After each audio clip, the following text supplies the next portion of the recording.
Hello you guys.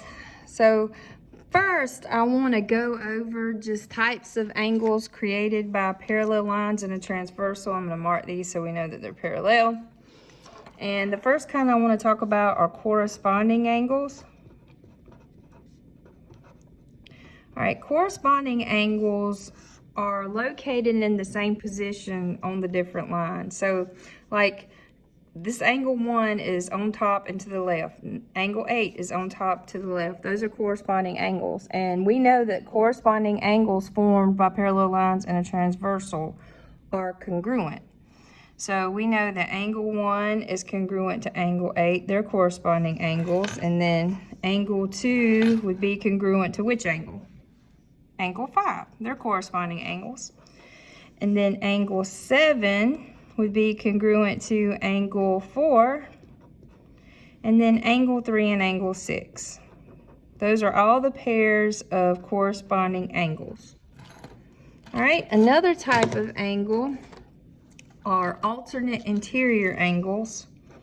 Alternate interior angles.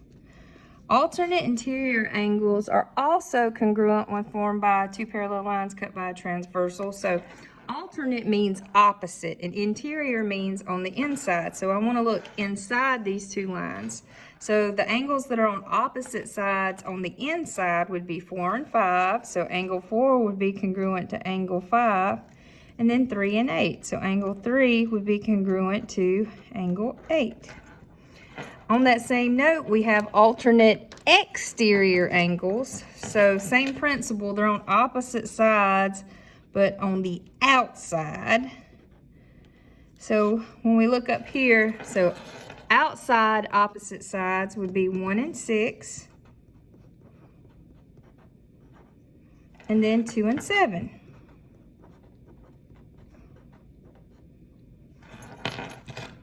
All right. We also have something called same side interior angles or consecutive interior angles, just depending on what you're looking at.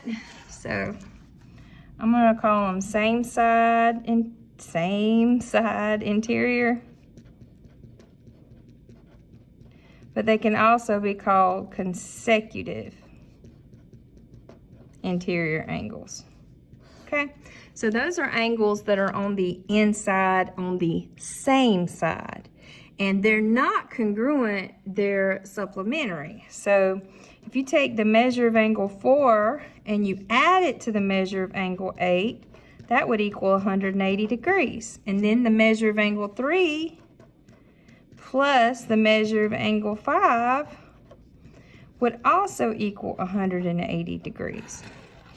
And you guys, aside from all these special angles formed by parallel lines in a transversal, you still have the old school angles. I have vertical angles like angle 1 and angle 3 and angle 2 and angle 4, and same goes down here, right? 5 and 7 and 8 and 6. Those are vertical angles.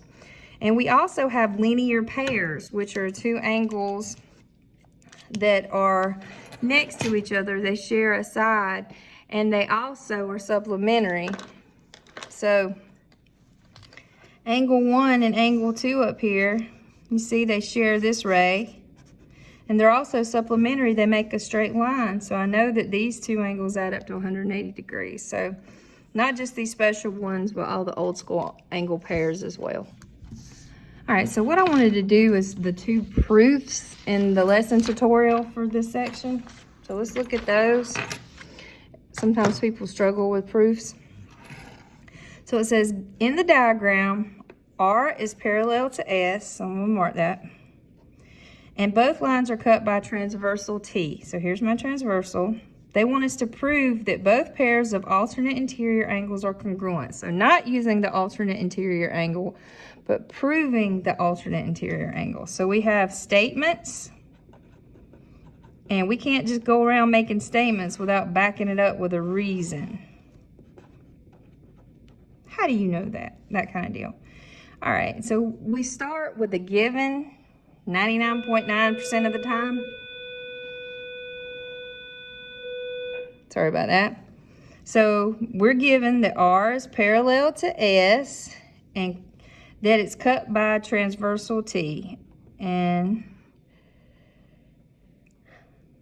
lines R and S are cut by transversal, I'm going to abbreviate so I don't run out of space, T. And how do we know that? Well, they gave it to us, so I'm going to say given. All right, so what if those are parallel and they're cut by a transversal? Well, what do we know? Well, we know that angle 3 has got to be congruent to angle 7. 3 has got to be congruent to 7. We also know that 4 has got to be congruent to 8. Now, how do we know that those are congruent? What kind of angles are those? We just talked about it. They are corresponding angles. So that would be the corresponding. My desk is moving. Corresponding angles theorem.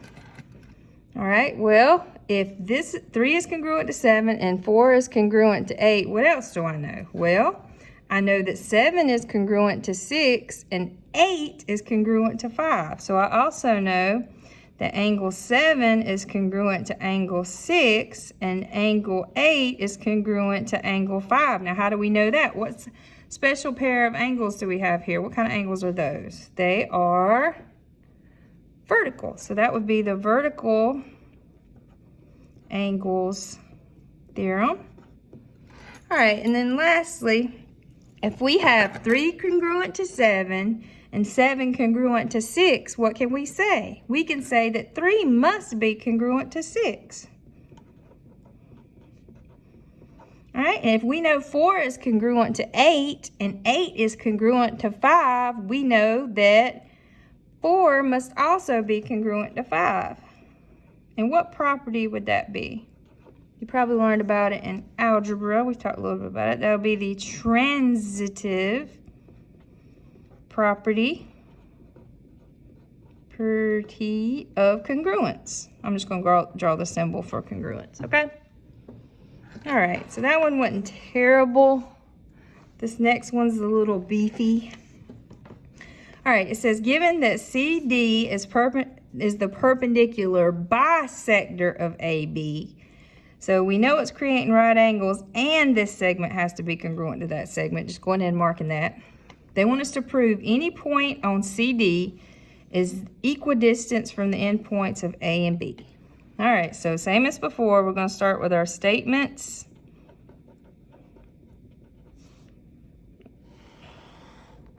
And our reasons, backing us up. All right, and just like before, I'm going to start with the given. So we know that line CD is a perpendicular bisector of segment AB. And that is given. All right, so we're going to pick a point to be on line CD because we're proving that there's a point and it's equidistant, so we have to have a point. So it's just called an arbitrary point. So we'll call it P. So let P be any point on the line CD. All right, and that's just defining an arbitrary point.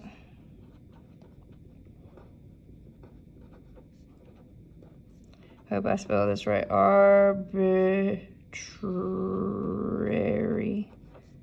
point. All right, and because these are perpendicular, what do we know? Well, we would know that angle PEA is 90 degrees and angle PEB is also 90 degrees. So remember, P could be up here, it could be down here, it doesn't matter. It would still create those two 90-degree angles with the vertex at E and then going to B, or the vertex at E and going to A. So we would know that the measure of angle PEA is equal to 90 degrees. And we'd also know that the measure of angle PEB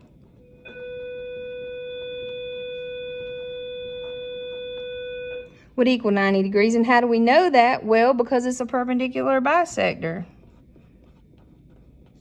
of perpendicular bisector.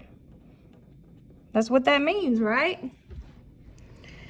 Okay, well, if PEA is 90 degrees and PEB is 90 degrees, well, then those two angles are equal. So I know that the measure of angle PEA is equal to the measure of angle PEB because they're both 90 degrees. And that's what property that we just used. If this equals 90 and 90 equals this, then this must also equal this. That is the transitive property. Transitive property. And this time it's of equality because we got the equal sign. All right. What else do we know?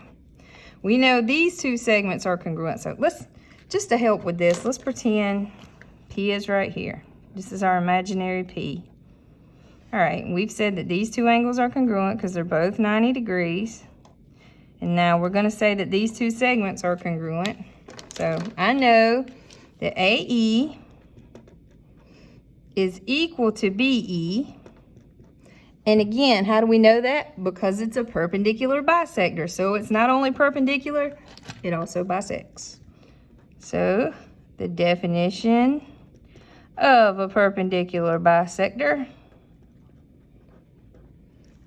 All right, and then so this segment's congruent to this segment, and we know that this segment is congruent to itself. So we know PE has got to be equal to PE, and that's the reflexive property. Reflexive property of equality. That's like saying I'm the same age as myself. It's reflexive, reflection. It's the same thing on both sides. All right, so what we're ultimately doing is we're creating triangles. See here? And we said that this side is congruent to itself. So we have this side is congruent to itself. This side is congruent to this side. They're both right triangles. So we have that triangle PEA is congruent to triangle PEB. And what can we use to say that those two triangles are congruent? Remember our triangle theorems? Which one would this one fit in with? We have a side, an angle, and then a side. So that would be side, angle, side. I'm just going to write side, angle, side. All right, well, if these triangles are congruent, then what can we say about this side and this side of the triangle, or this line segment and this line segment? If those triangles are congruent, then I know that that segment PA has got to be congruent to that segment PB because they're congruent triangles. So that's the corresponding parts of congruent triangles are congruent. Corresponding parts of congruent triangles are congruent. It's called CPCTC for short. And if they are congruent, then I know that they are also equal. So PA must equal PB if they're congruent. And how do we know that? That is the definition of congruent. And that is that proof, and it's done. I'm going to write what that means just in case you didn't catch it. That just means corresponding parts of congruent triangles are congruent. CPCTC. All right, you guys, I hope you have a wonderful rest of the day.